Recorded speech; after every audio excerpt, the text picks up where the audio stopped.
everyone, welcome to this week's Trimcraft Tuesday video. This week I am card making with First Edition Gardenia. Such a beautiful paper pad, really my thing, and very appropriate for spring as well. And with the first two cards as well, I'm going to be playing with the daffodil die set that came in last month's, I'm going to say, issue of Simply Cards and Papercraft magazine. I think it's issue 188 if you're interested. I'll leave a link. I bought mine from Craft Stash because it wasn't available in the shops anymore, so if you were interested you can probably still get hold of it. But yes, I'm starting off just with scraps of cardstock, white cardstock, going over them with some Distress Oxide in all the yellowy orangey colours to die cut the daffodil shapes. I'm using, here's my list: spiced marmalade, wild honey, mustard seed and squeezed lemonade. And as you can see, just blending the different colours together. With the die set, there's little instructions that show you, die cut this little piece with the darkest colour and this one with the lightest colour. I didn't completely follow those rules the whole time, but I wanted to try and have some darker colours, some lighter colours, etc, etc. And then when I've done all the yellow ones, I'm going to go in to do the green ones to die cut the leaves, obviously. And there I think I've got Twisted Citron, that's the one I'm using at the moment, Mowed Lawn, Lucky Clover and Evergreen Bough, I think that's right. I'll double check for when I do the links for the description box. But yes, once those are all done, I will obviously then die cut them. The reason I'm using the Oxides is, well, there's two reasons. One, I think they create this really lovely sort of deep colour that's kind of mottled, so it looks a bit more natural, I suppose. But also, I just don't have coloured cardstock, like stacks and stacks of it. Sometimes I see these craft room tours and people have got like these beautiful, like, selections of all the rainbow colours of cardstock, but I just don't tend to need lots of just solid colour things, so I don't tend to buy them. And then on the very odd occasion when I could have used them, I can just do this. And as I said, it creates a really nice extra depth to them as well. But obviously you don't have to go to these lengths, you can just use your coloured cardstock. So here I am die cutting all the little bits and pieces. You can see there I'm kind of using as much of the paper that I've coloured as possible, and I did die cut loads and loads and loads so I could, use them in lots of other projects as well. So I've got lots left over there we go, to use. So for this first card, I'm starting with a craft 6x6 card blank, and then I'm kind of gutting these two papers. One, I started off doing it at 2 inches from the edge gutting, and then I went to 1.5, I think. And then I've cut that green paper slightly smaller than 6x6. Then I've gutted that at about 1.25 inches, just so you've got the blue border around the edge of the card and on the inside of the frame as well.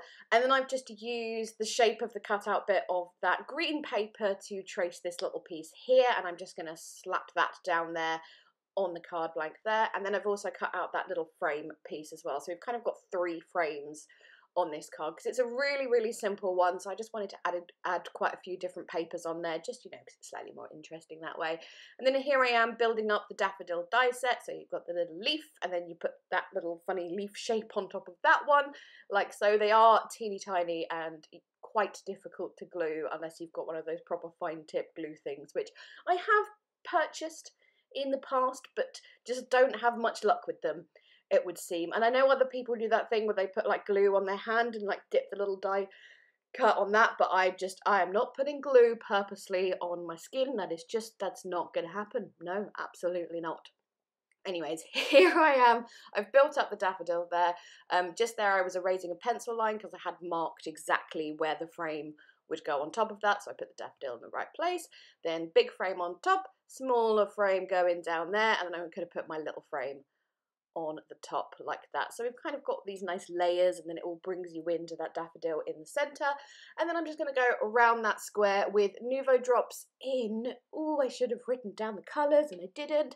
I think it's dandelion yellow and, oh no, I can't remember. It will be obviously in the description box.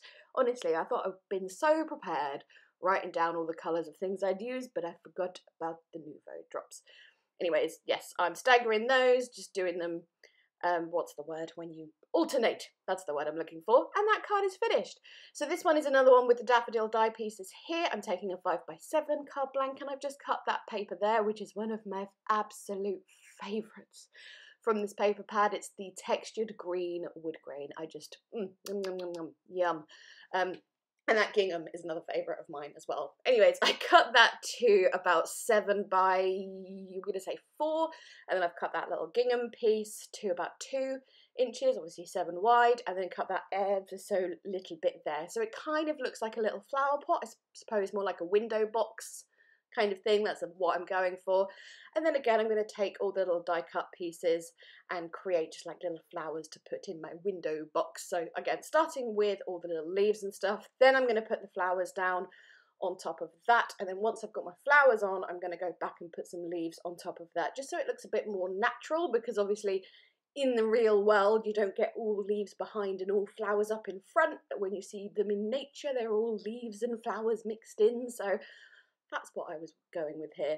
And you can also see here how I'm not quite following the rules of the die set, because you're supposed to put the darker piece there and the lighter piece there, and I just thought I'd mix them up a bit, make it a little more interesting, so they all looked a bit different and stuff. I just prefer it when things aren't quite as uniform. That's just kind of person I am. So yes, here I am putting on my little leaf bits here and little sort of blades of grass. And one of them I think I cut in half because it suddenly occurred to me that I didn't need to put the whole one down. Don't know why it took me so long to realise that, but there we go.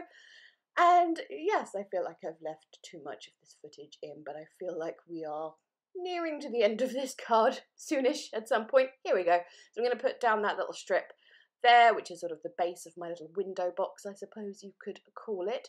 And then here I'm just fussy cutting a couple of these little butterflies. These are from the 12x12 paper pad. I mean, you probably could fussy cut the ones in the 8x8 if you, it would be very hard because they would be very small and very fiddly, but it might be possible. And the little dragonfly there was die cut with the nature die set from First Edition, the new one that I shared in a video recently-ish. And then I'm just going to stamp and emboss this sentiment, "You are wonderful." You saw those two stamp sets that I just had on screen there. They are from, let me see if I can get this right, I think it's called the Homemaker Designer Stamped Cards. It's one of those box magazines, and if you were to purchase it, you might find a familiar name inside sharing some of her projects, just saying. But I may have got the name of the thing wrong. Again, I will link the correct thing, but yes, that's the reason I have those stamps, is because I have some projects in that little magazine, and I will share them on the social medias at some point as well, in case you're interested in seeing those. So once that's stamped and embossed, I use a black glitter embossing powder just because I think it's so pretty. Just finished with a couple of pearls, and that was it. Okay, so for the next two cards, I have dispensed with the daffodil die set, and now I'm going to be using this First Edition Nature die set and just using lots of scraps and bits and pieces I've got from this paper pad, and I just went and die cut a load of bits, just all the butterflies, the flowers. I love this set. It is so pretty. But this is generally how I do my die cutting. I don't often do it as needed, if you know what I mean. So I'd be like, oh, I need this one thing, and then go and die cut it, or I need these 3 things for a card. You can see my pile there at the bottom right. I just pile up a load of things so they're ready, and it's a good way to use up your scraps, and then they're just ready to use whenever. So here we've got a 5x7 card blank, and I am chopping down to 5x7, but then gutting some of this beautiful card from Dovecraft. This is like the sort of pearlized floral one. Sorry, that was my phone vibrating there. Yeah, this is from the tropical card pack, so that's why I got them, because oh my goodness, now there's a seagull going nuts. Just not destined to do a good voiceover today, sorry. Anyways, then using that green paper on top of that, obviously cut that to slightly smaller than 5x7, and then I just cut that little strip there of that sort of tartany, sort of reddish paper, and then I'm just going to wrap some twine around that. For some reason, I did the thing where I cut the twine and then just washi tape it to the back so it looks like it's wrapped around. I don't know why I felt like doing it that way. I just did. And then on goes that little matte piece, which is obviously a cheating matte piece because I've done it as a frame, but we cannot waste any of that beautiful tropical card pack because it's just too shiny and too pretty. And then the front main part of the card is just getting popped up on foam, mostly because it's got that twine wrapped around it, and if I just stuck it down without foam, you'd get annoying little bumps in the card where the twine is wrapped behind it. And then I am going to add some of these little die cuts, just the large butterfly and then a smaller butterfly on top of it, so it's a nice pretty layered one, and then just 2 little flowers either side. It's really, really simple cards I'm doing today, just, you know, really quick, really easy, but just really effective, just nice little things to give to people. Not every card has to be incredibly complicated.